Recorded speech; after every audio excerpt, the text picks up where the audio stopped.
en Sociología por la Facultad de Ciencias Políticas y Sociales de la UNAM. Es miembro de la Red Temática en Gestión e Investigación del Agua CONACYT, de la Red de Investigadores Sociales sobre el Agua, Red ISA, y la Red WaterLat Govacit. Ha contribuido con enfoques teóricos y metodologías de los estudios sociales al tema del agua y del medio ambiente. Ha participado en proyectos académicos y laborales relacionados en temas como la gobernanza y gestión del agua en ciudades, comunidades y distritos de riego, sobre vulnerabilidad, riesgo, fracking, entre otros. También colaboró con la Coordinadora de Agua para Todos y Todas, Agua para la Vida. Bienvenida, María. Muchas gracias, Valeria. Buenas noches a todos y todas. Es un placer otra vez estar compartiendo con ustedes el espacio. Siempre es bueno regresar a este momento de reflexión y sobre todo aprender de ustedes. Entonces, lo que yo les preparé un poco en esta noche es la sistematización de la experiencia que yo he tenido ahora como funcionaria pública en el Instituto Mexicano de Tecnología del Agua, principalmente en el aprendizaje y en la relación que he tenido en estos meses con las mujeres. Les voy a presentar lo que les preparé. A ver, ahí me parece que ya se ve, ¿cierto? Sí, está cargando. Muy bien, voy a cerrar esto para no distraerme. Muy bien. Listo. Pues, titulé esta presentación, que es más una plática y espero está dirigida para mujeres y hombres, pero principalmente me gustaría que el mensaje pues vaya a todas las compañeras del Frente Anáhuac, que tienen toda nuestra admiración y todo nuestro respeto. Entonces le titulé La lucha de las mujeres indígenas por el cuidado y la defensa del agua. Lo que quiero un poco es plantear, ¿no? El contexto, ¿no? Muy general, de manera muy amplia, en el que se encuentran, cómo han sido sus luchas, cuáles han sido los logros que ellas han tenido, esta relación de mujer, agua y territorio, también los retos que les quedan enfrente y que nos quedan a todas. Y finalmente me gustaría cerrar con los mensajes, algunos de los mensajes que ellas les comparten a ustedes y que en este momento me pareció una gran oportunidad de compartírselos, ¿no? Parte de este contenido, de esta pequeña plática que quiero dar con ustedes, se encuentra en un libro que recién se publicó en el instituto, que se llama La huella de las mujeres en la lucha por el agua, en donde tuve la oportunidad de coordinar junto con la doctora Carolina Escobar. Y bueno, es esta relación, ¿no?, de cercanía que hemos tenido con mujeres indígenas en todo el país, y aprovechamos justo para aprender de sus procesos y también para aprender, ¿no?, en nuestra política pública y para compartir su experiencia. Entonces, les recomiendo muchísimo que entren a buscarlo. El link está abierto a público y con gusto yo también se los paso en un momento. Y van a de verdad conocer las experiencias y les va a trastocar todo, su vida. Yo sé que ustedes son personas muy conscientes y que están dirigiendo su actuar con un posicionamiento político muy claro, pero esto también les va a trastocar y a dar muchas otras como visiones, ¿no?, de la lucha. Y bueno, yo sé que les va a gustar, por eso se los recomiendo. Y bueno, vamos a seguir. Me gustaría empezar con el tema de agua sagrada, ¿no? O sea, para las comunidades indígenas, para los pueblos indígenas, sabemos que la cosmovisión y el actuar va más allá, ¿no?, de entender al agua como un recurso, bien común, recurso natural, recurso económico, para un derecho humano incluso. O sea, son elementos y son conceptos que no están dentro de su visión inmediata, ¿no? Estas mujeres nos han enseñado que el agua es sagrada. Y aquí yo les planteo algunas de las citas que le hemos escuchado y que ustedes pueden encontrar en el libro. Por ejemplo, Josefina nos dice, el agua es un ser con vida, ¿no? Y eso va mucho más allá de el agua te da vida o el agua permite la vida. No. O sea, para empezar, el agua tiene vida. Y eso trastoca ya toda digamos, el posicionamiento o el entender, ¿no? ¿Qué es el agua? O el agua también son nuestros ancestros y nuestras ancestras. El agua permite simbiosis cosmogónica entre el medio natural, las artes, la vida espiritual y la material. Los cargos, algo que aprendimos de ella, es que antes de tener un cargo en la comunidad, primero se tiene que hacer una ceremonia espiritual para recibir ese cargo. O sea, sí los espíritus o sus deidades se lo permiten, esa persona o estas mujeres pueden recibir estos cargos, ¿no? Incluso el Instituto Mexicano, para poder trabajar, ¿no? En los últimos proyectos que tuvimos con ellas, se tuvo que hacer también una ofrenda y un peregrinaje, principalmente con la comunidad birrárica, para poder acceder y pedir permiso de hacer lo que se quería hacer de manera conjunta, ¿no? Y bueno, también pues todas las divinidades y todas las deidades que las acompañan y a las que ellas digamos, invocan para protegerse, ¿no? Entonces, digamos que esta sagralidad está presente, ¿no? Siempre. Sin embargo, como que eso es lo que la vida, en su vida cotidiana están, digamos, tratando de vivir y de compartir con sus generaciones, pero hay un contexto que se les impone y que es un contexto duro, ¿no? Al que ellas están respondiendo principalmente por su condición de género de mujer, ¿no? Entonces tenemos aquí algunas cifras, por ejemplo, estamos tal vez acostumbradas a los datos más urbanos. 8 de cada 10 mujeres son mujeres urbanas, esto representa 54.4 millones de mujeres. 2 de cada 10 mujeres son mujeres rurales, esto representa 14.8 millones de mujeres. 9 de cada 10 mujeres rurales son mujeres indígenas en situación de pobreza, ¿no? O sea, solamente una de toda la población mujer indígena no es pobre, ¿no? Solo una. 4 de cada 10 estudió la primaria, 8 de cada 10 se dedican a la agricultura, ¿no? O sea, es su principal actividad. 2 de cada 10 se dedican también a la ganadería y una a la pesca, ¿no? Eh, Casi 2 mujeres tienen la tenencia de la tierra, o sea, aunque se dedican mucho al trabajo agrícola, solamente 1.7 de estas mujeres tienen tenencia de la tierra, algún título de propiedad, ¿no? Entonces ahí otra vez observamos en estos contextos rurales pues la disparidad. Y algo también muy importante es el trabajo no remunerado, ¿no? O sea, que estas condiciones de actividades por la división sexual del trabajo, una división tradicional sexual y por género de trabajo, que cada vez más se complejiza este concepto, pues las mujeres trabajan 50 horas a la semana versus 18 horas que trabajan los hombres, ¿no? Por trabajo no remunerado.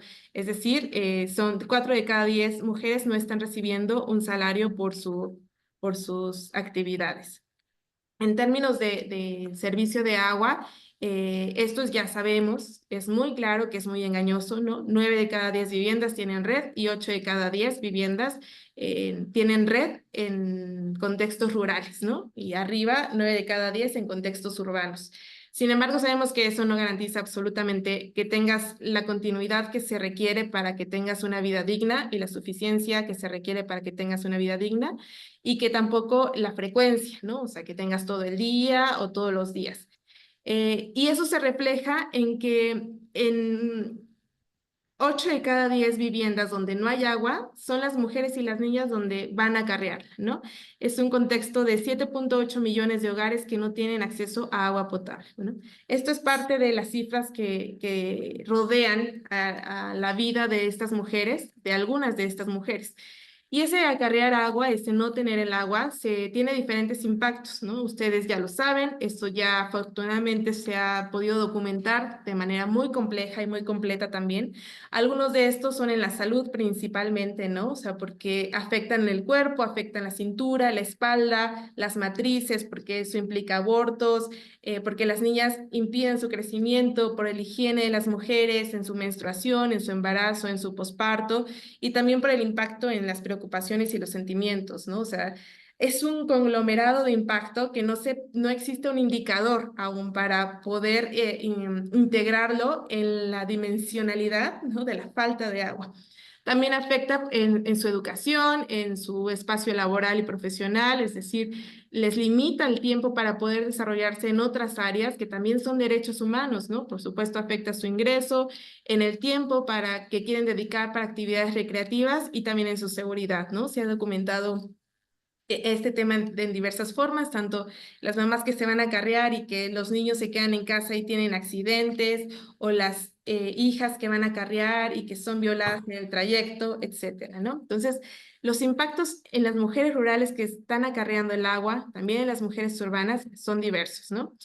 Sin embargo, las mujeres no se han quedado con con los brazos cruzados, han sido ellas quienes han gestionado en esta carencia esa escasez del agua.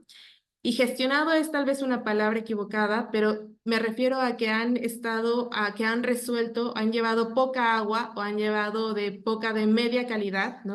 A sus hogares, ¿no? Son ellas quienes han logrado acceder al agua de diversas formas, con la pipa, persiguiendo al pipero, intercambiando, etcétera, ¿no? Como inventando o proponiendo como nuevas formas para acceder al agua.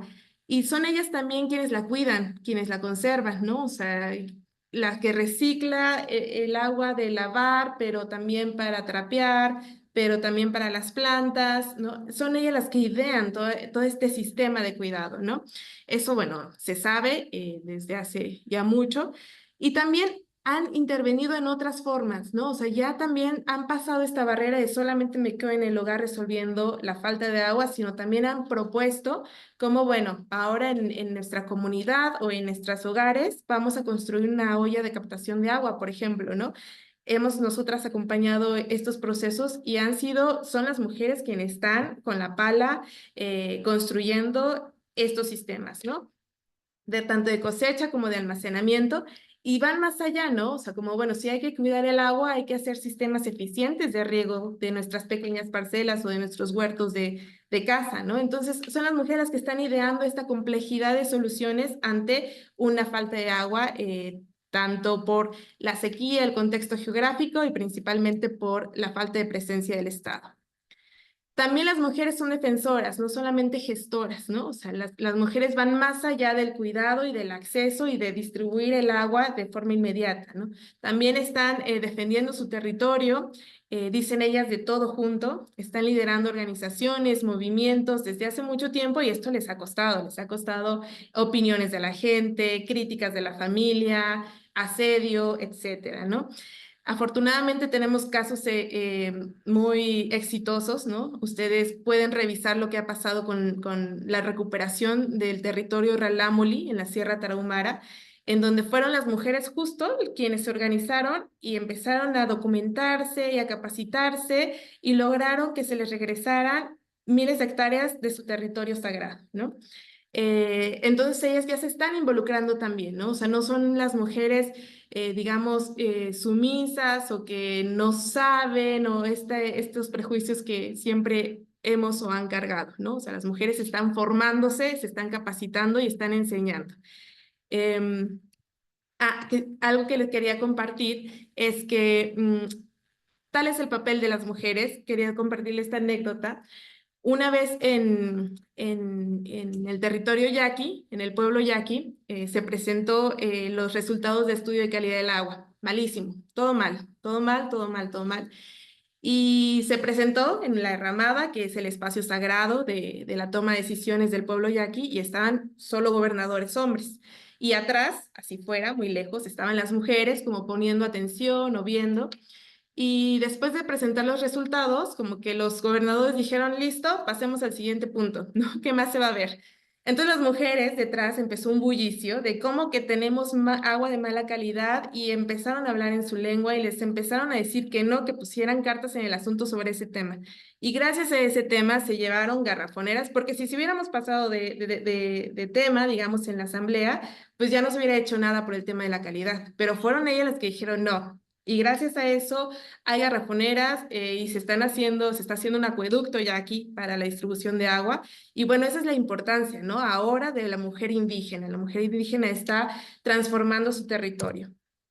¿Cuáles son algunos de los logros que las mujeres en general, pero principalmente de las que estamos hablando en esta publicación nos contaron? Bueno, lo principal que me gustaría que se quedaran es que se quitó el miedo a hablar y a ocupar cargos a otras mujeres. Es algo complejo o es algo sencillo, a lo mejor es muy sencillo en comparación de grandes teorías o explicaciones feministas, ¿no? Por ejemplo, que también son muy relevantes y muy importantes. Pero las mujeres indígenas dicen, mi principal logro en mi comunidad es que les quité el miedo a hablar, a hablar. Tal vez el ejercicio que estamos haciendo aquí, el ejercicio que están haciendo ustedes, el pararse, el levantar la mano y poner el micrófono y empezar a hablar, es el acto tal vez más disruptivo y revolucionario que estamos haciendo, ¿no? Estas mujeres indígenas nos vienen a recordar, nos enseñaron a estar calladas siempre y hablar nos está costando, pero lo estamos haciendo, ¿no? Entonces, este es uno de sus principales logros, y bueno, en otras partes han recuperado los niveles en los acuíferos, han llevado agua potable a sus comunidades, impidieron obras de megaproyectos, están construyendo sus propias obras, están llevando espacios de enseñanza también, ¿no? De cultura y cuidado del agua. Entonces, son algunos de los logros más generales. Ustedes, si les interesa, pueden leerlo y ver como de manera más compleja a qué se refiere, ¿no? Por sus logros.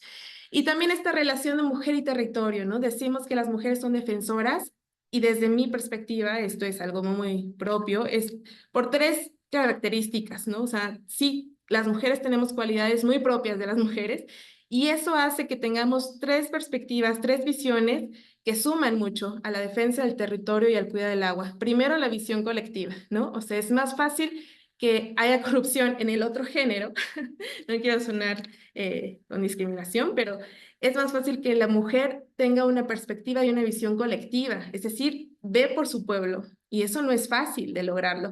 Y en las comunidades ven que las mujeres sí ven por su pueblo. Tiene una visión familiar, es decir, los hijos de los hijos, o sea, los hijos de las mujeres que me acompañan son mis hijos también. Y tal vez yo no puedo estar cuidando a mi hijo, pero mi comunidad está cuidando a mi hijo porque yo estoy cuidando a sus hijos, ¿no? Entonces, es una visión también de una familiaridad colectiva que las mujeres tienen, ¿no? Y el ser madres en muchas veces, en muchas ocasiones genera este tipo de lazos. Y la visión integral, que también es suprema, ¿no? Todo junto, no solamente es el agua, es la alimentación, es la memoria, es la historia, es la salud, es la danza, ¿no? Son los animales, son nuestras medicinas ancestrales, es nuestra existencia, ¿no? O sea, ellas y ellos no separan al agua, ¿no? Con los wixárikas, por ejemplo, cuando se les planteaba, bueno, señale cuáles son los principales problemas, el agua jamás apareció para ellos como un problema. Entonces sí fue como, oigan, no tienen problema con el agua, y dijeron, ah, sí, pero es que eso está en todo, o sea, como por qué lo separaría, ¿no? Y es otra perspectiva, ¿no? Entonces, estos tres visiones me parece que podríamos aprenderlas para seguir con eso, ¿no? En lugar de deteriorar una lucha, un movimiento, desde mi perspectiva lo fortalece. ¿Y los hombres? Hay algo muy interesante porque las posiciones que tienen ellas con relación a cómo va a ser la relación con los hombres es muy sana y de mucha alianza, digamos, ¿no? Dicen, hay que tejer alianzas entre hombres y mujeres, no hay más, ¿no? Somos iguales, tenemos las mismas capacidades, se puede estar hombro a hombro con ellos, ya les hemos demostrado que lo hemos hecho y debemos cuidarnos entre nosotros y entre nosotras, ¿no? Entre todos y todas, porque solo así podemos cuidar a la naturaleza y a nuestro territorio, ¿no? Ellas dicen, no importa si eres hombre o mujer, si haces mal, aunque seas hombre o mujer, haces mal a tu comunidad, ¿no? O sea, todo mundo tiene errores, tanto los hombres como las mujeres. Entonces es un posicionamiento muy conciliador que me parece que viene bien, ¿no? O sea, como viene bien esta conciliación, digamos, ¿no? Que porque a veces parece que es como una fisura, pero no lo es, ¿no? Y ellas vienen a recordarnos. ¿Cuáles son los retos? Muchísimos. O sea, no se busca reconocer a las mujeres para que sigan entrando a este círculo de despojo capitalista, de explotación laboral, etcétera, como si se ha considerado otros procesos en donde sí se integra a las mujeres, ¿no? Se requiere que las mujeres indígenas estén en cargos de gobierno federal, no solamente que ocupen cargos locales o en sus comunidades, sino que su opinión llegue en la toma de decisiones a escala federal. El reto sigue siendo el sistema económico, como estos entes externos, ¿no? Incluso religiosas que atentan contra su integridad, que siguen recibiendo amenazas, violencia, asedio, chismes, etcétera, pero pese a eso están ahí y bueno, muchos más que ustedes pueden encontrar en el libro. Y ya para ir cerrando, una de las preguntas es sobre el mensaje que ellas le dan a ustedes, a mujeres en el mundo que están defendiendo su territorio y que o que apenas empiezan o que son jóvenes. ¿qué les podrían decir ellas a ustedes? Y estos son algunos de los extractos que ustedes pueden encontrar ahí. Ellas les vienen a decir, no tengan miedo a hablar, a dar su voz para cuidarnos y para cuidar a la naturaleza. Tenemos que relacionarnos y comunicarnos con la naturaleza, entendiendo que la fauna, la flora, los minerales, todo el entorno son seres con vida, que somos una unidad, un todo. Cuidar a la madre tierra trabajando juntas y juntos. Así nos cuidamos a nosotras porque somos parte de la naturaleza y la naturaleza es parte de nosotras. O sea, cuidarnos entre nosotras, porque cuidándonos estamos cuidando también a la naturaleza. Bueno, a mí me parece una filosofía muy, muy profunda y que por eso vale la pena mucho repetirla, leerla, compartirla, ¿no? Y también hay mensajes a niñas y niños, ¿no? O sea, porque el género no solamente, cuando es un enfoque género, no solamente es de mujeres, sino niñas y niños, incluso también hombres. Bueno, a ellas y ellos les dicen que se formen y se preparen como profesionistas, pero que regresen a sus comunidades con el compromiso de aportar con propuestas y acérquense a la madre tierra para sembrar su espíritu de lucha, para abrir las puertas, inspirar y motivar a las futuras generaciones. Y ya, por último, hay una pregunta que siempre hacíamos con ellas y que es muy compleja y es muy difícil, tal vez fue la que más difícil, más tiempo costó responder, pero es profunda también, ¿no? O sea, muy bien, ustedes como mujeres indígenas tienen otros referentes, ¿no? La comandante Ramona, Bandana Shiva, estas otras mujeres las influyen a ustedes, pero ustedes, ¿qué creen que las mujeres de su comunidad admiren de ustedes, ¿no? Entonces ahí sí, como que a casi nadie nos gusta hablar como de nuestra perspectiva positiva, ¿no? Sin embargo, hubo algunas respuestas: constancia y determinación, mi trabajo comunitario, que no tengo miedo a alzar la voz, que saben que yo los voy a defender, confían en mí porque yo voy a defenderlos, ¿no? Entonces es una pregunta que también les regreso a ustedes, mujeres y hombres. ¿Qué admiran otras mujeres de ustedes? ¿Qué admiran otros hombres de ustedes? ¿No? O sea, también para revalorar un poco todas estas cualidades que a veces una no se da cuenta, pero en su caso son muy importantes para el proceso de la lucha. Y bueno, de manera muy rápida es lo que yo les quería compartir. Les voy a pasar el link, espero que tengan el tiempo para leerlo, se lee muy rápido y les juro que va a trastocar sus vidas. Muchas gracias y les felicito por el espacio y saben que siempre voy a estar para el movimiento y para ustedes. Gracias.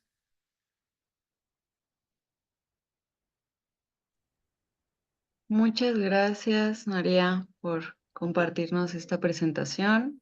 Em, si alguien tiene algún comentario o pregunta, las puede anotar en el chat y terminando la siguiente exposición, damos pie, lectura al diálogo. Voy a proceder a presentar a la doctora Delia. La doctora Delia Montero Contreras es profesora adscrita al Departamento de Economía de la Universidad Autónoma Metropolitana, Unidad Iztapalapa.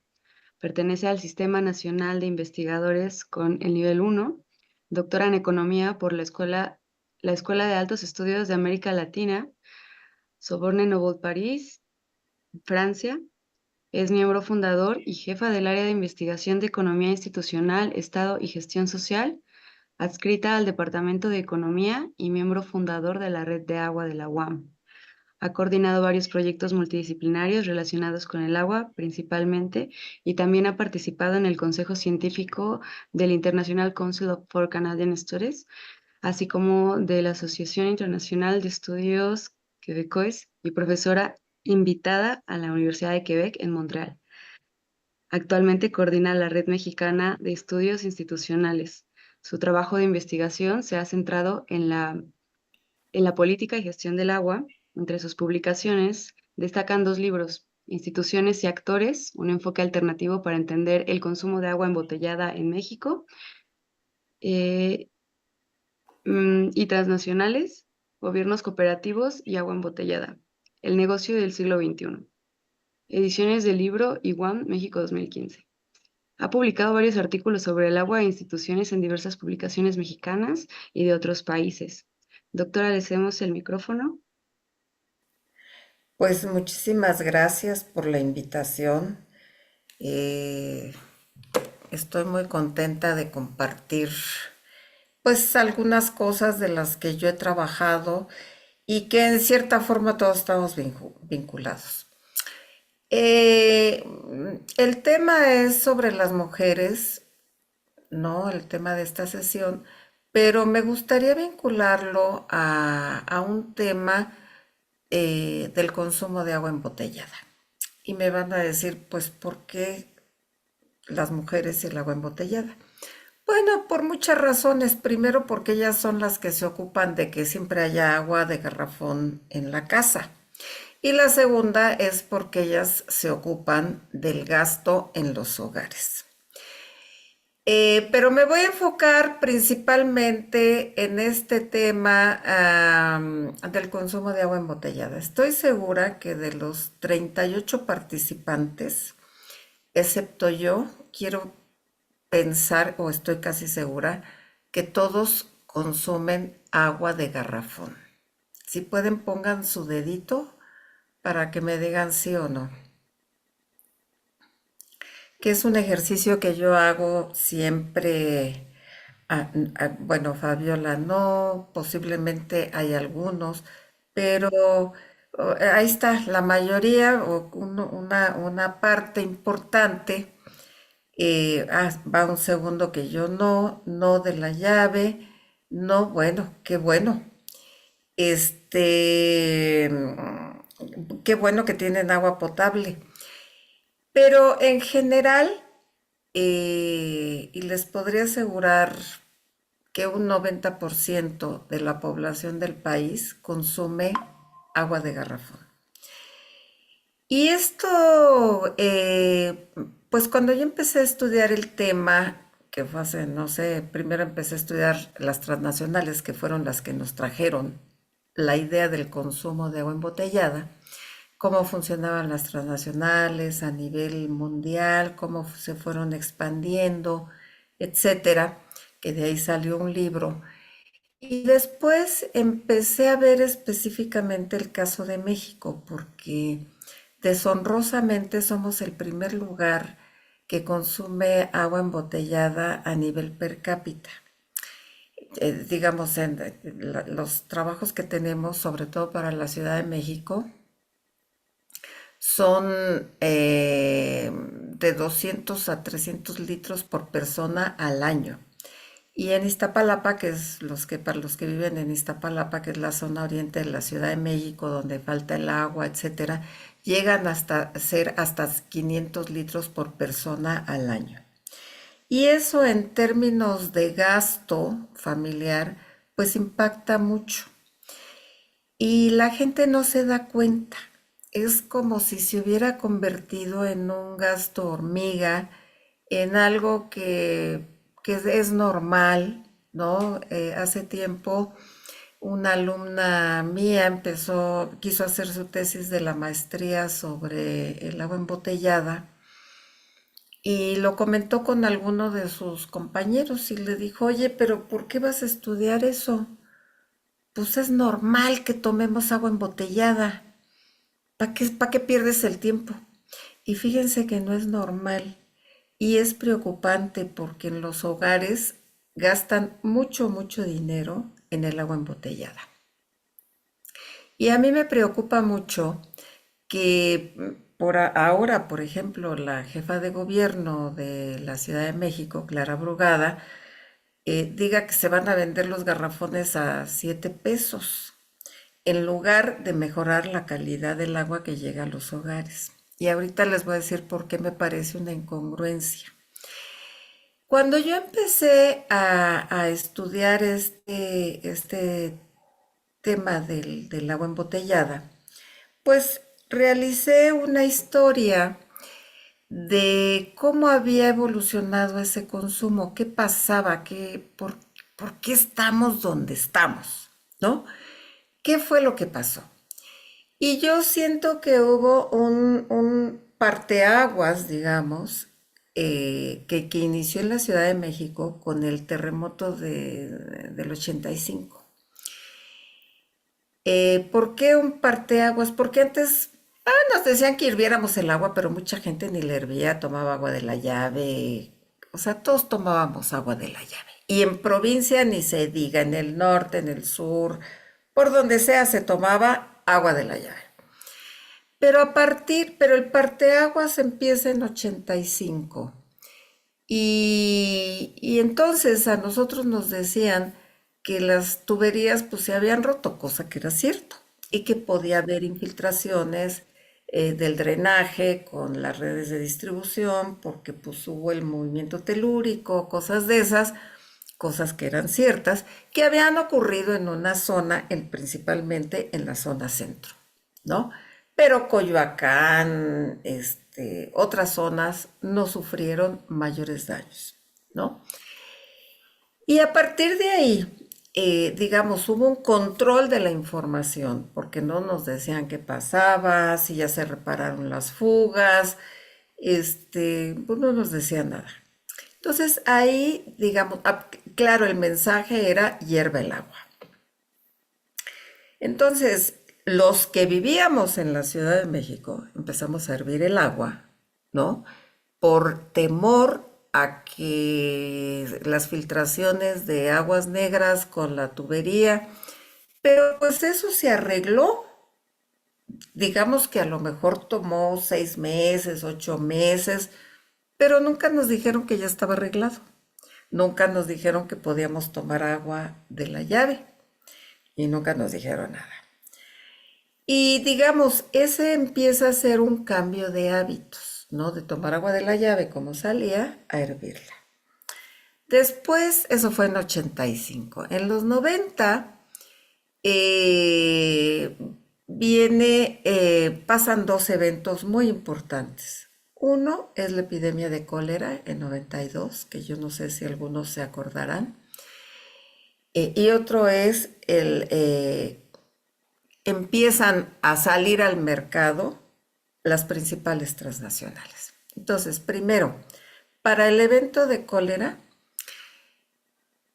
sinceramente se los voy a decir, yo pensé que no era importante porque yo me di a la tarea de buscar información, encontré y revisé arriba abajo y encontré dos notas en que pues era como muy ubicado, controlado, etcétera. Y después en una mesa que me invitaron a participar estuvo un exdirector de SACMEX y yo les dije, le comenté lo que les estoy diciendo. Y fuera del aire me dijo, el problema del cólera fue tremendo, vaciamos litros y litros y litros de cloro en ríos, cancelamos purificadoras de agua, empresas de hielo, y le digo, bueno, ¿y por qué no daban la noticia? Para no espantar a la gente. Le dije, pues más espantados estábamos de no saber nada. Entonces, les platico esto porque el control de la información por parte del gobierno siempre es hasta dañina. Por eso se hizo el INE que quieren desaparecer, ¿no? Pero estos controles de la información, como si fuéramos niños, ¿no? El ciudadano no entiende. Esa idea paternalista de que no entendemos, de que no somos capaces. Bueno, así fue.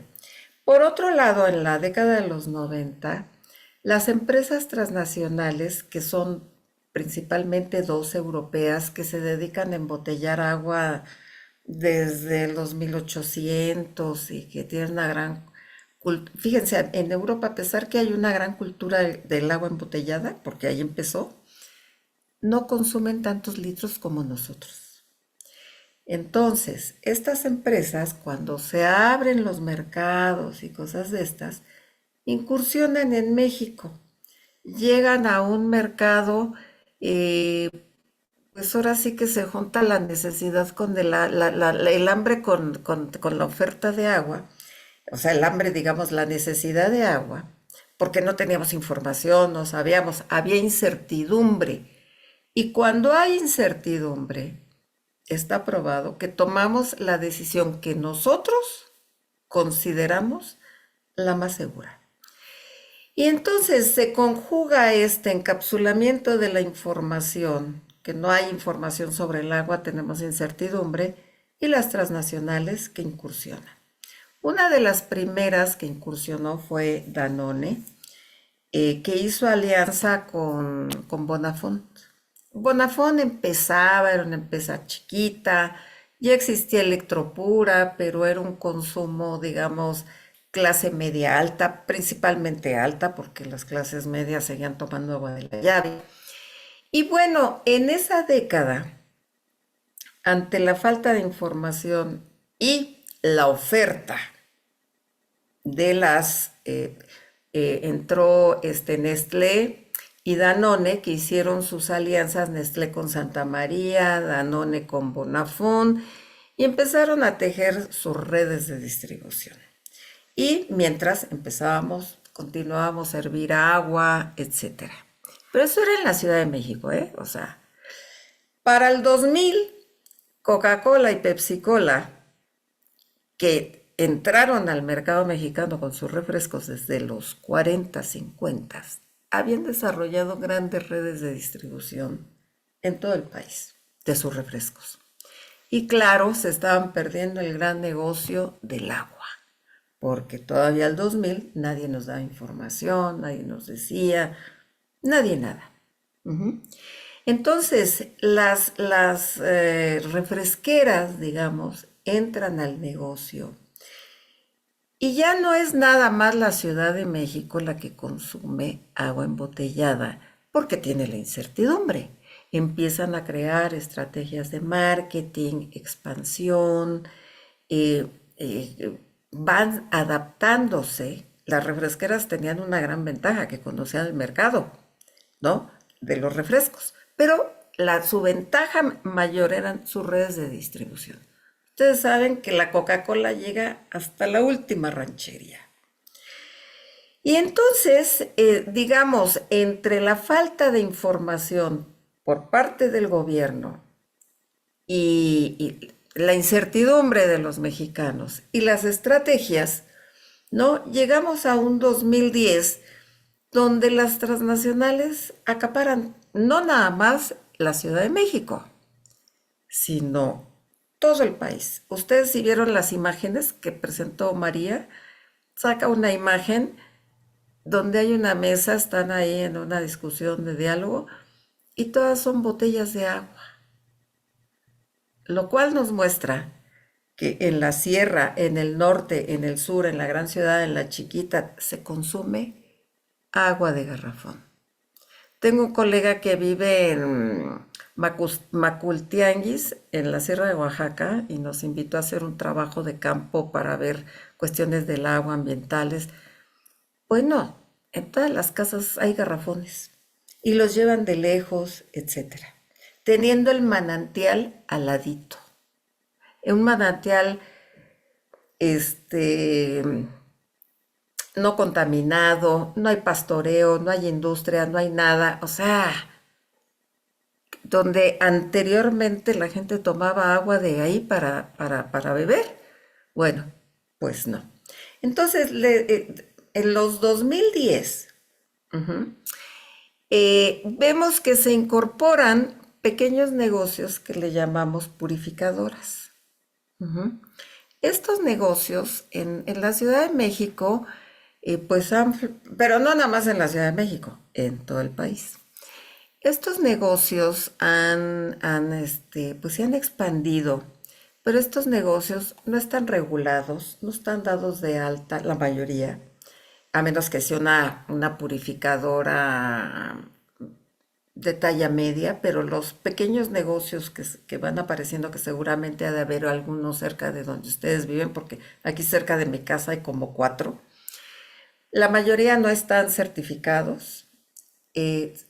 Tienen que realizar una prueba de la calidad del agua regularmente, que no se las hacen, no cambian los filtros y por el precio, nosotros hemos hecho cálculos que por el precio al que dan el garrafón no les alcanzaría. Hay purificadoras que ni agua tienen, como las de Iztapalapa, donde está mi universidad.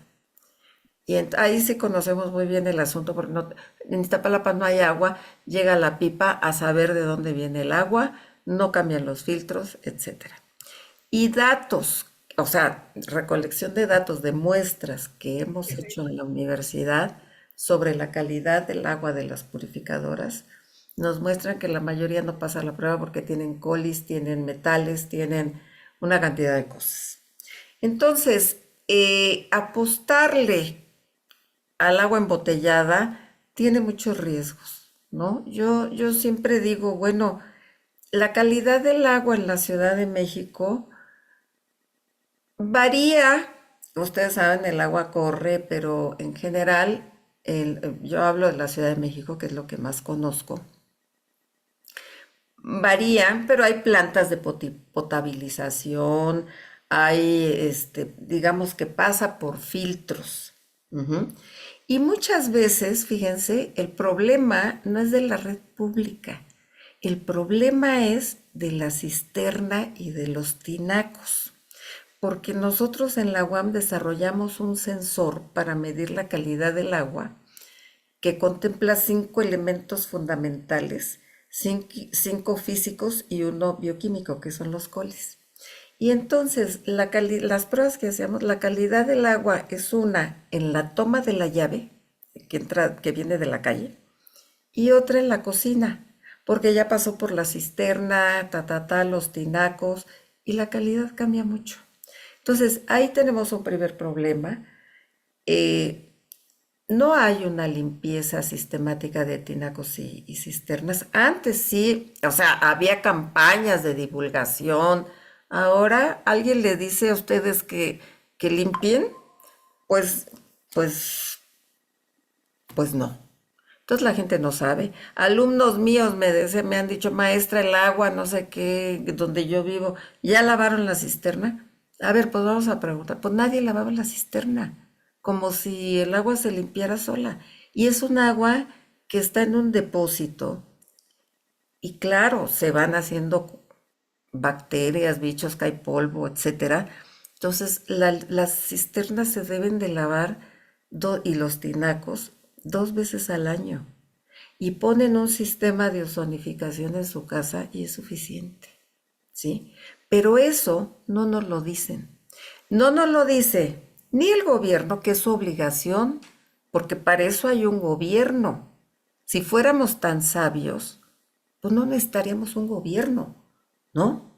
O sea, si todo lo supiéramos, pues ¿para qué queremos un gobierno? O sea, nos organizamos, pero eso son las políticas públicas. Ujú.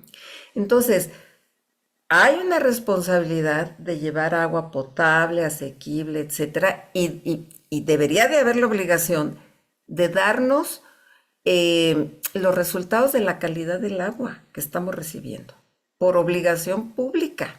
Es información. Se supone, por ejemplo, en la Ciudad de México, que tienen laboratorios, tienen zonas de monitoreo, tienen muchas cosas, pero no nos dan la información.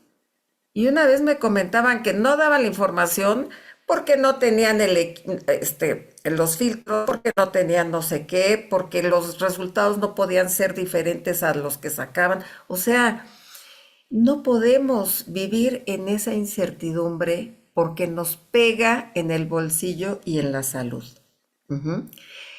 Si bien es cierto, digamos, lo que nosotros sacamos ha sido una investigación de muchos años, quiero decirles, no crean que esto que les estoy platicando y resumiendo en 25 minutos lo hicimos rápido, no, ha sido observar, sacar datos, etcétera, ¿no? Y lo que hemos visto es que, por un lado, el gobierno nunca proporciona información sobre la calidad del agua. Cuando lo tiene que decir, está escrito que tienen que dar información, pero no la dan y los ciudadanos tampoco la exigimos. Ese es otro problema, ¿no? Por otro lado, ante este vacío de información, pues las transnacionales hacen su negocio, ¿no? Se expanden y tal. Y en esta expansión surge un actor menor que son las purificadoras. Y como rémoras, ¿no? Se cuelgan de la publicidad de las transnacionales y la gente de bajos ingresos es principalmente la que compra las purificadoras. Ujú. Pero fíjense, en la pandemia, pues seguimos viendo qué pasaba con las purificadoras y ganaron terreno, pero nadie las regula, ni la Secretaría de Economía, ni la Profeco, ni la la que establece la norma, la Secretaría de Salud, ellas van como reinas, ¿no? Por su lado. Y entonces, lo que vimos en la pandemia es que mucha gente de medianos ingresos eh, que compraba agua de las grandes empresas, pues se volcó a las purificadoras porque se quedaron sin empleo, etcétera, etcétera, etcétera, ¿no? Entonces, también dentro de nuestros estudios, ¿no? Un poco ya para ir cerrando, lo que vimos es que el agua embotellada se consume desde las familias de altos ingresos hasta las familias de bajos ingresos. Gente con doctorado, con maestría, albañiles, gente sin educación, para la Ciudad de México estoy hablando. Ujú. Entonces, se ha convertido en un hábito que se ha transmitido generación tras generación. ¿Cómo cambiar ese hábito? Pues ahí está la pregunta, ¿no? Y ya para concluir, ante todo este panorama, el gasto que hacen las familias, sobre todo que son las mujeres las que se ocupan del gasto familiar y del abasto en el hogar, pues es una carga más dentro de todas sus cargas de trabajo. Pero fíjense que les quiero platicar otra cuestión antes de que se me acaben mis 25 minutos. En la UAM Iztapalapa, que está en una zona, pues en Iztapalapa, donde el agua sale naranjosa porque tiene metales, muchos metales pesados de hierro y manganeso. Y ante toda esta investigación de lo que gastan, pues todas las instituciones públicas, privadas, en los hogares, en el consumo de agua embotellada, con una colega que yo trabajo, una colega química que hacemos mucho trabajo colectivo juntas, eh, y yo de parte de lo que uno gasta, el impacto económico y todo eso, toda la historia de las purificadoras y todo eso. Y ella en su laboratorio, analizando el agua de Iztapalapa, diseñó con sus alumnos de maestría y doctorado, diseñaron un filtro para eliminar, digamos, o separar los metales pesados del agua. Entonces, en la UAM se puso en marcha una serie de despachadores de agua, donde pusimos filtros pues, UV para los colis, pusimos el filtro este de zeolitas para los metales pesados y tenemos un agua de calidad. Y siempre le digo a todo el mundo, nosotros tomamos agua de Iztapalapa. ¿Con esto qué quiere decir? Que todo el agua se puede sanear, puede ser mejor. Para mí, la propuesta de Clara Brugada de garrafones a 7 pesos me parece lo peor. Porque además les voy a decir, los garrafones, no está probado, yo no soy química, pero ven que los garrafones no tienen fecha de caducidad, pero se le van haciendo rajaditas, no sé si se han fijado, y eso desprende nanopartículas que pueden adherirse en los órganos blandos y producir cánceres. ¿Cuándo vamos a imaginar que es del garrafón? ¿No?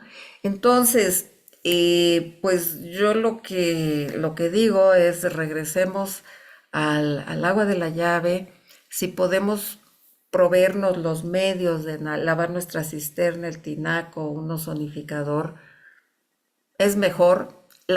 Muchas veces lo he dicho en muchos lugares, el agua de la casa puede ser muchísimo mejor calidad que la de las purificadoras e inclusive de la de las grandes empresas porque luego no pasan la prueba.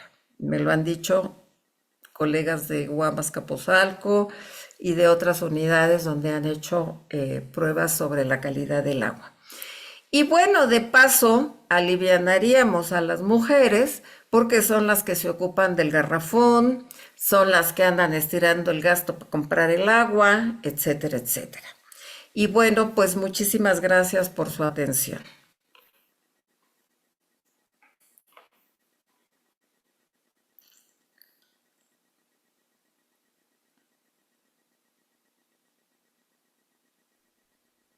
Muchas gracias, doctora, por esta información. Me impacta mucho cómo,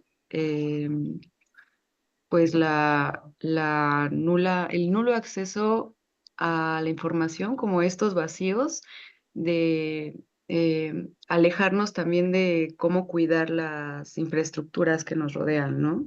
Cómo darles el mantenimiento, el cómo no nos involucramos en ello. Em, yo tenía una pregunta, si me lo permiten también el foro, voy a empezar con la ronda de preguntas. Más o menos, ¿cuánto es la inversión o el gasto que se hace por estos dos filtros que menciona, el de UV y el de metales pesados? Mira, los costos yo no los tengo eh, porque el de las ciolitas lo fuimos adaptando porque en esta primera etapa que hicimos para Iztapalapa, para la UAM, fue para 3 edificios. Y entonces empezaron a hacer pruebas y pruebas hasta que llegamos al punto. Y el de la UV también fue adaptado para las necesidades que nosotros suponíamos de consumo de 3 edificios, ¿no? Que son edificios de mucha afluencia por los estudiantes. Entonces se ha ido adaptando. Es un programa, pues lo empezamos creo que en diciembre, enero de este año. Y bueno, ahí vamos, pero yo sinceramente pensaba que los estudiantes no iban a tomar el agua porque yo sí les dije, pongan el letrero que es agua de Iztapalapa. Y como todo el mundo sabe que el agua de Iztapalapa es muy mala, pero no hubo muy buena reacción. Y el agua de veras es de muy buena calidad, ¿eh? O sea, hemos hecho comparados con los garrafones que todavía compra la UAM, porque la idea es abastecer de agua y cero PET, ¿no? Eliminar el PET. Pero el agua de donde compra la UAM es malísima y esta es verdaderamente buena.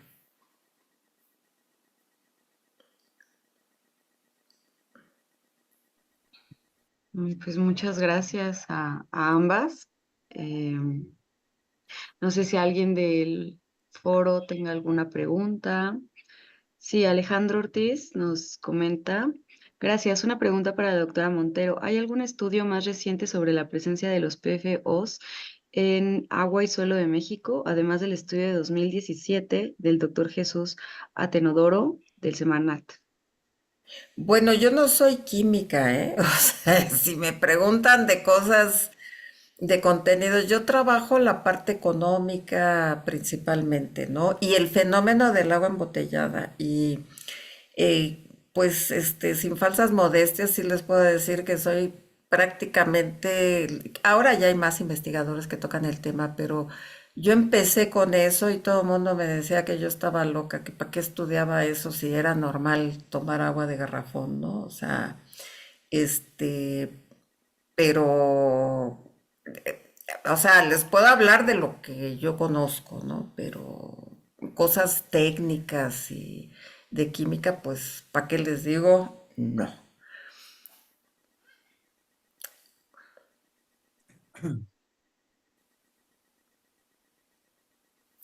Sí, buenas noches. Eduardo Fernando Chavarría, vecino de Iztapalapa. Ah, mira. En efecto, lo que usted comenta, doctora, no es, o sea, es poco con lo que realmente está pasando en Iztapalapa. Me interesa mucho la solución que están dando para filtrar el agua y quería ver si es posible que nos ilustrara ese respecto en cuanto se pueda. Una. La otra, eh, ¿cómo le haríamos si en Iztapalapa nos falta mucho el agua, sobre todo en la zona oriente, que es donde vivo, y que nos pudiéramos quedar sin agua para lavar la cisterna? Sacamos toda el agua de nuestra cisterna y después, ¿qué hacemos? Para que se pueda llenar nuestra cisterna o tengamos agua, nos va a tardar un mes en medio llenarse la mitad de la cisterna. Otra más, algo que tal vez usted no conozca es de que nos están mandando muy poca agua a Iztapalapa, ni la 10ª parte de lo que nos corresponde, y nos complementaron nos hicieron el favor de mandarnos agua de la presa Madín, que está muy contaminada. Se están sacando estudios de sangre en las personas de los lugareños, están encontrando metales pesados. Pero bueno, se ha probado, ¿no? Que está muy contaminada, se han muerto peces, se han salido lirios, ha habido demandas y está horrible la situación. Entonces, tenemos que, los de aquí, de mi zona, de mi colonia, estamos muy preocupados por esa situación y bueno, sería cuestión de que pudiéramos tener la oportunidad de contactarnos con ustedes para hacer algo, al menos localmente, y que se fuera extendiendo en toda la zona oriente de Iztapalapa. Sí, la verdad es que esto que me dices de que pues sí llenan la cisterna y luego cómo le hacen si la vacían y ya no hay agua, habría que calcularle cuándo es la época en que les llega más el agua para poder hacer eso. Pero sí es importante y poner filtros, digamos, ya ahí trabajar más con mi colega, sus estudiantes, para adaptar filtros caseros. Eso podría ser una opción. Nosotros, desde hace tiempo, cuando Clara Brogada estaba en la alcaldía, le propusimos poner despachadores de agua, así como lo que hicimos en la UAM, pero a nivel de un local, así como eran los expendios de la leche, pero ya todo computarizado. A ver, ¿cuántos son de levantar un censo? ¿Cuántos son de familia? Cuatro. Pues usted necesita 3 garrafones a la semana, entonces le damos su tarjeta y la viene, la pasa y le rellenamos. Ya va uno, ya van dos, ya van tres. Nunca quiso, ¿no? Pero, y un despachador, pues en zonas donde hubiera más o menos agua constantemente, ver las zonas, la ubicación. Pero bueno, eso nunca lo quiso. Pero sí, sí, sí, si podemos hacer algo ya más detallado, sobre todo yo creo que lo que se requieren son más filtros, ¿no? Y pues para eso está la universidad, para que podamos colaborar. Lo que pasa es de que un filtro aquí, Jumbo, de los grandotes, nos duran 3 meses. Pero ¿qué te sale más caro, el agua embotellada o el filtro? La Habría que cosa ver es, la relación. la cosa es de que hago las dos cosas. De todos modos, hago las dos cosas por procurar tener agua limpia. Ya no potabilizada, sino limpia. Sí, no, en la encuesta que levantamos sobre el consumo de agua embotellada, veíamos que en Iztapalapa compraban agua de garrafón hasta para bañar a los niños. Así es. Por eso es tan alto el consumo, sí. Gracias, doctora. De nada. Irene,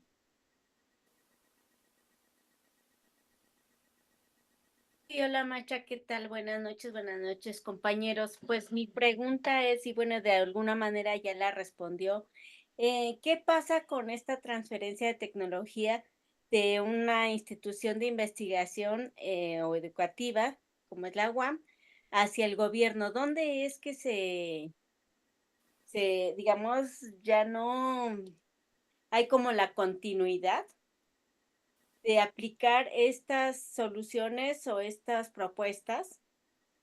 Ah, ya, digamos, para beneficiar a las personas y pues que los gobiernos locales o centrales ya den ese paso de implementarlos, ¿no? Ujú. ¿Dónde se quedan los intereses? ¿Qué es lo que ocurre? ¿Por qué Clara Brugada, pues no quiso, pero por qué no quiso? Porque a lo mejor sería importante, interesante retomar ahora que está en otra posición, pues como más arriba, ¿no? A lo mejor sería interesante volverlo a proponer y ahora, pues de manera más pública. Por un lado. Y por otro lado, mi pregunta es, si en cada región, yo vivo en Magdalena Contreras y hasta donde yo tengo entendido, tenemos un agua de mejor calidad Sí, con relación a Iztapalapa. sí. En cada región habría que hacer análisis de agua para, digamos, designar o elegir un tipo de filtro que sea adecuado o acorde a ese lugar, a esa región? ¿O es un filtro, digamos, para todos, para todas las regiones? Gracias. Bueno, mira, la primera parte, nosotros le propusimos a Clara Brugada varias cosas, varios proyectos. Ella no quiso, mm, andaba, los políticos traen su agenda, eso hay que saberlo. Y la relación academia-gobierno nunca ha sido estrecha. A nosotros nos mandan llamar, y a mí eso sí me molesta mucho, nos mandan llamar para hacer la consulta de cualquier iniciativa que van a hacer. Entonces nos llaman, nos piden, hacemos análisis y al final ellos toman su decisión. No es la primera vez que me pasa, ¿eh? O sea, llevo muchos años, 30 años en la UAM, entonces sé de lo que les estoy hablando. Y les interesa hacer la consulta porque dicen, no, sí, yo sí consulté, yo fui. Pero los políticos traen su agenda y obra que no es vistosa, que yo digo, bueno, pues lo del agua es bien vistoso y sobre todo en Iztapalapa, pero bueno, o sea, le propusimos eso, le propusimos lavanderías con agua reciclada, con filtros que estaban haciendo, les propusimos hacer un programa de entrega de las pipas con una app, que la señora no pasara todo el día esperando a que llegue la pipa, porque eso pasa, hemos hecho encuestas en Iztapalapa, o esperando a que llegue el agua de la calle, se la pasan esperando todo el día. Pues nada de eso quiso. Quería el sendero seguro, no sé qué, y no se hizo. Entonces, bueno, esa parte, pues, digo, y no es Clara Brugada, son todos los políticos. No hay un vínculo estrecho entre academia y gobierno. Eso es un hecho, hasta por lo menos mi experiencia. Y de lo otro, bueno, habría que ver, en general yo pienso que la calidad del agua, lo que acabo de ver en otro trabajo de una colega de la UNAM, lo que más trae el agua, los metales pues sí son en zonas determinadas como Iztapalapa, ¿no? Pero en general uno de los problemas más graves son los colis, los E. colis, y esos con un ozonificador y lavado de cisternas puede solucionarse. ¿Qué es lo que yo hago? Yo lavo mi cisterna, tengo mi ozonificador, vivo en Iztacalco y créanme, vienen extranjeros, viene gente, a todo mundo le digo que es agua de la llave pasada por el ozonificador. Llevo 20 años haciendo eso. Y véanme, le estoy con ustedes dándoles una plática y no me enfermo.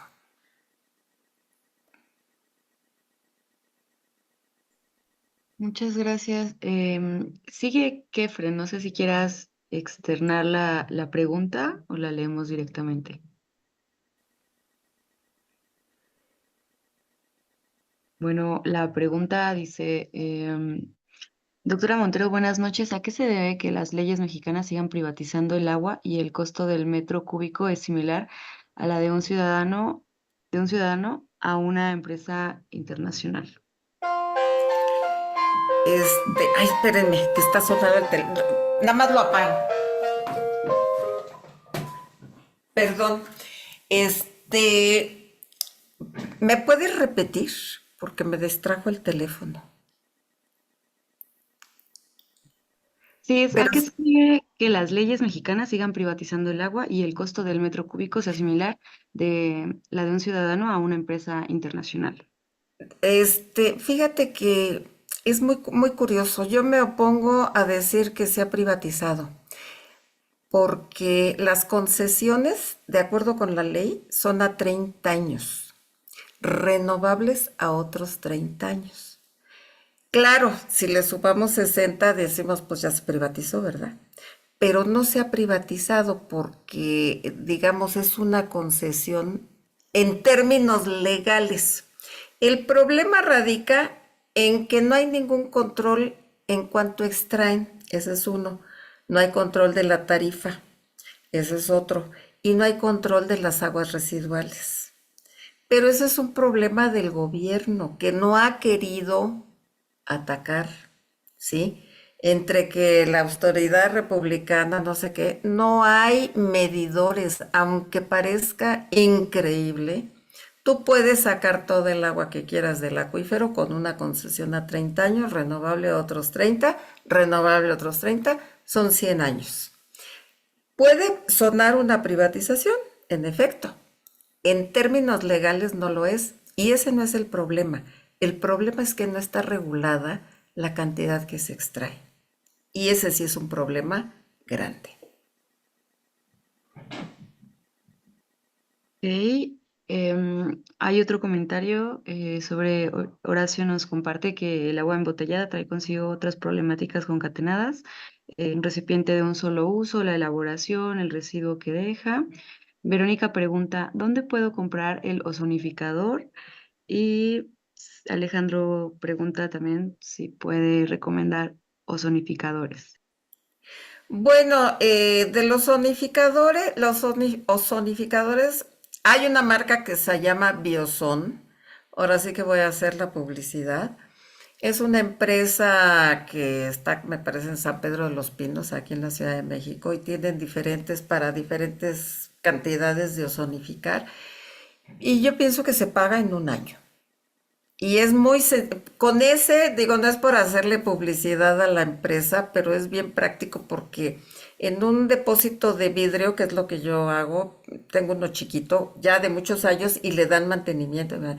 Entonces, en un depósito de vidrio, se conecta a la electricidad el aparatito, tiene una manguera con una piedra que entra al depósito de vidrio y le aprietan un botón y como 5 minutos está y huele a ozono. Y se deja reposar el agua un ratito y ya y le dan mantenimiento. Yo lo compré en Liverpool, pero se puede comprar en la fábrica, posiblemente es más barato. Se llama Bioson, es el único que conozco. Y con colegas químicos y biólogos y eso, sí me han dicho que el ozono mata pues los colis, ¿no? Y muchas otras cosas. Entonces, a mí me parece muy práctico. ¿Y la otra pregunta cuál era? Bueno, iba sobre las marcas de ozonificadores y agregaron otras sobre cómo contactarse con los investigadores de la UAM para ver la posibilidad de, pues, adquirir algún producto purificador de agua o tecnología para el hogar. Y también los compas de la red ciclista Milpa Alta tienen la mano levantada. Entonces,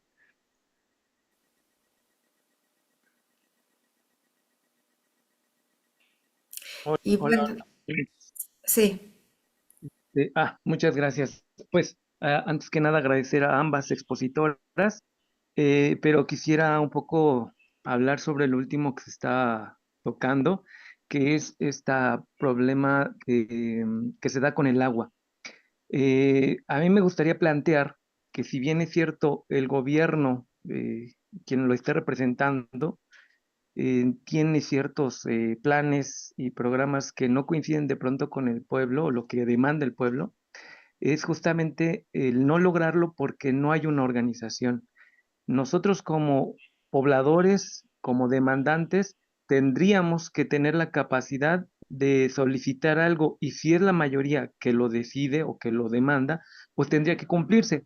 Sin embargo, aquí tenemos el primer gran reto a vencer, que es la poca información, el poco interés que las personas, los vecinos en general, vecinos, hombres, mujeres, tenemos en resolver, tenemos en la disposición a resolver estos problemas, ¿no?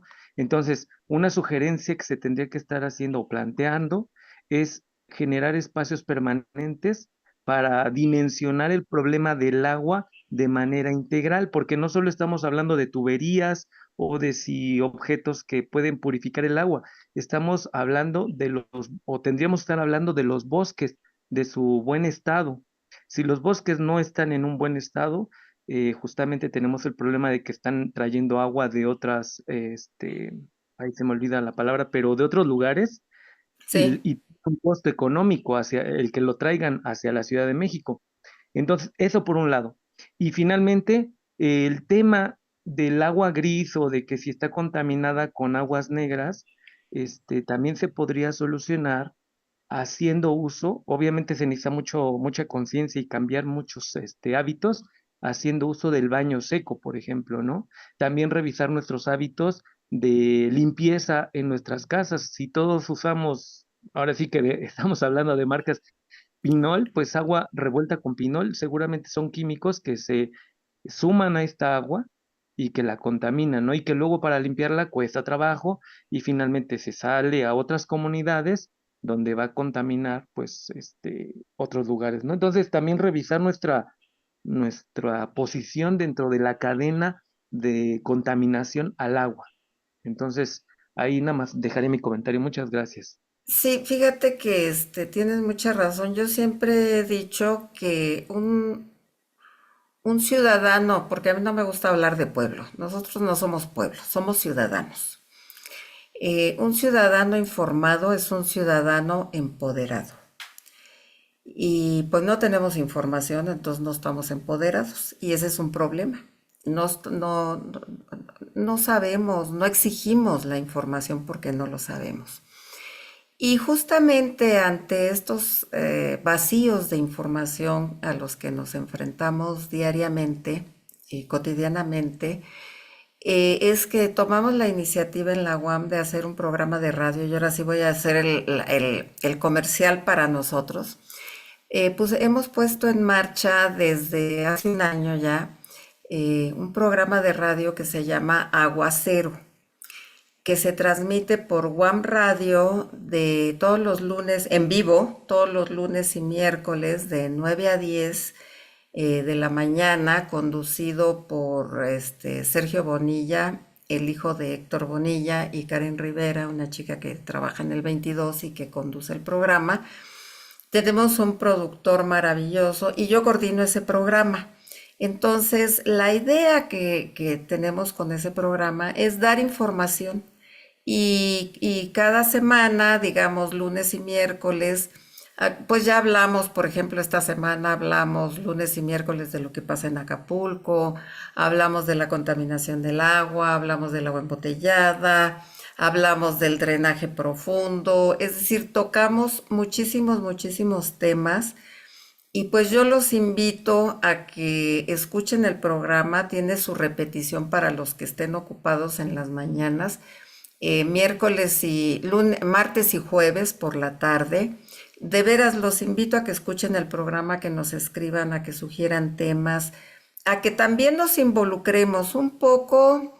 La idea, pues que yo tengo a lo mejor es una idea muy ingenua, ¿verdad? Pero no me paro en eso de que lo tenemos que lograr, de lograr una ciudadanía hídrica, una ciudadanía informada, como decía Red Ciclista, una ciudadanía informada, una ciudadanía que exija información y una ciudadanía que conjuntamente cuidemos el agua con empresas y con el gobierno.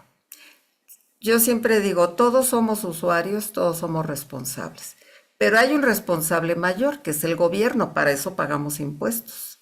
Y ellos tienen la obligación de dar información, de hacer políticas públicas, de hacer que se cumplan y de que haya vigilancia. Y nosotros ser, digamos, con esa información, decir, pues aquí no está cumpliendo, órale, échesele encima porque no está cumpliendo. Pero si no tenemos información, no sabemos quién cumple, quién no cumple. ¿Sí me explico?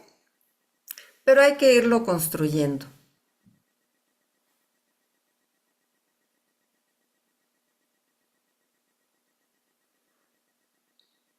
Pues no sé si hay otra pregunta.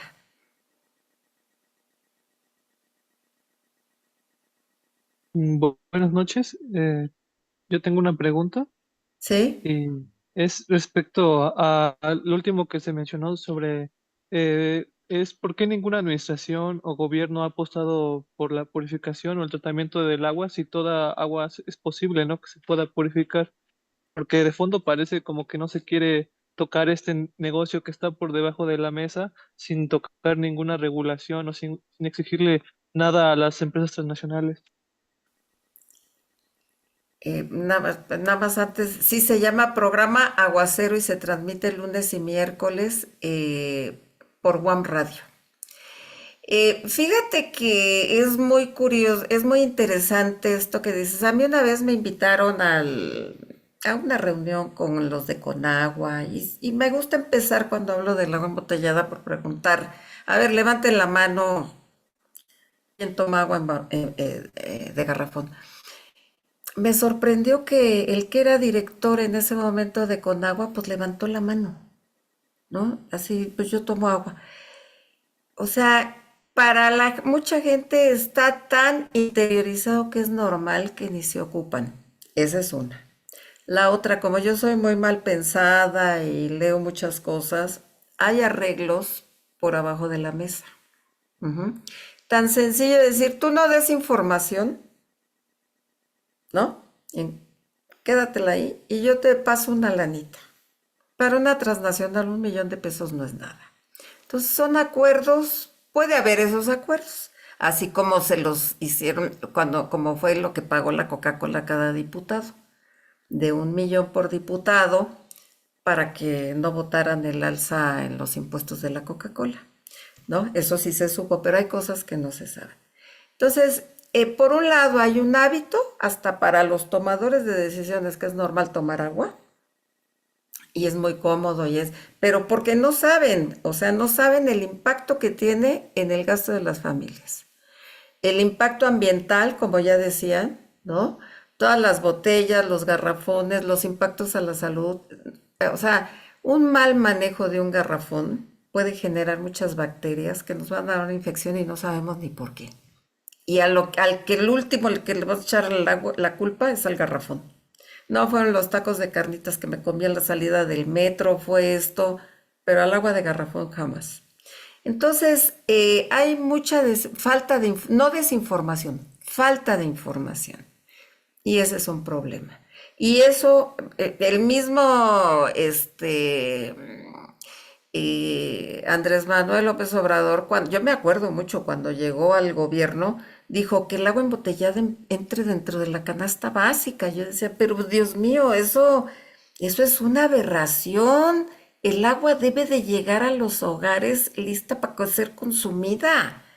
Y Clara Brugada comete el mismo error, garrafones a 7 pesos, cuando es más fácil, menos costoso, llevar agua purificada a los hogares. Con campañas, con lave su cisterna, su tinaco, compre un ozonificador. O sea, hay alternativas, pero no quieren pensar, lamentablemente. Entonces, si ustedes ayudan a difundir esto, créanme, haremos mucho bien a mucha gente.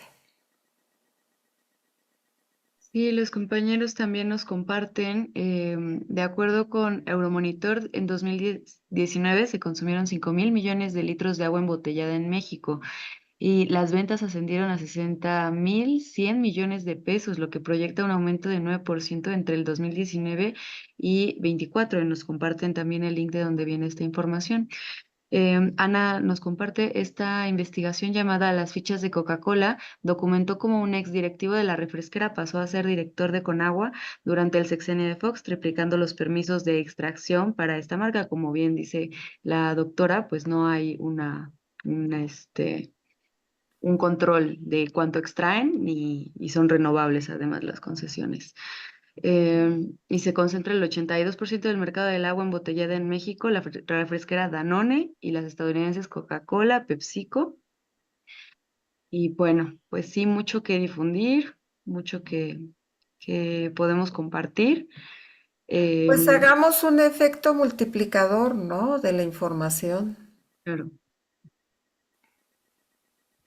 Ay, mm, Perdón. no sé si alguien más tenga algún comentario, algo que quiera compartir, una participación. Igual, pues, muchas gracias a ambas ponentes por los conocimientos que nos comparten, por tomarse el tiempo de estar aquí esta noche, así como al foro. Pues muchas gracias por seguirse conectando. em, El próximo miércoles tendremos una sesión sobre los derechos de la naturaleza, que también, como analizar la naturaleza como sujeto de derecho, también va a estar muy interesante y pues esperamos encontrarles por ahí también. No sé si alguien más quiere agregar algo antes de despedirnos. Pues nada, ya vi en el chat la imagen del ozonificador, ese es el que yo tengo. Y bueno, agradecerles a todas, a todos y hay que hacer un efecto multiplicador, ¿no? Sobre la información que vamos teniendo. Esther, ¿quieres compartir algo? Y sí, buenas noches a todos. Muchas gracias a la doctora por sus ilustraciones en cuanto a la cuestión hídrica. Sí, me parece muy importante eh, y de una acción así inmediata para contrarrestar todos los efectos de la privatización del agua, replicar este, este, este pequeño diálogo que tuvimos. Me pareció muy importante, les agradezco sus buenas palabras, sus ilustraciones, y sí me parece como primer momento es replicar este tipo de pláticas de los cuales casi la mayoría de la gente no lo desconoce. Buenas noches a todos. Gracias.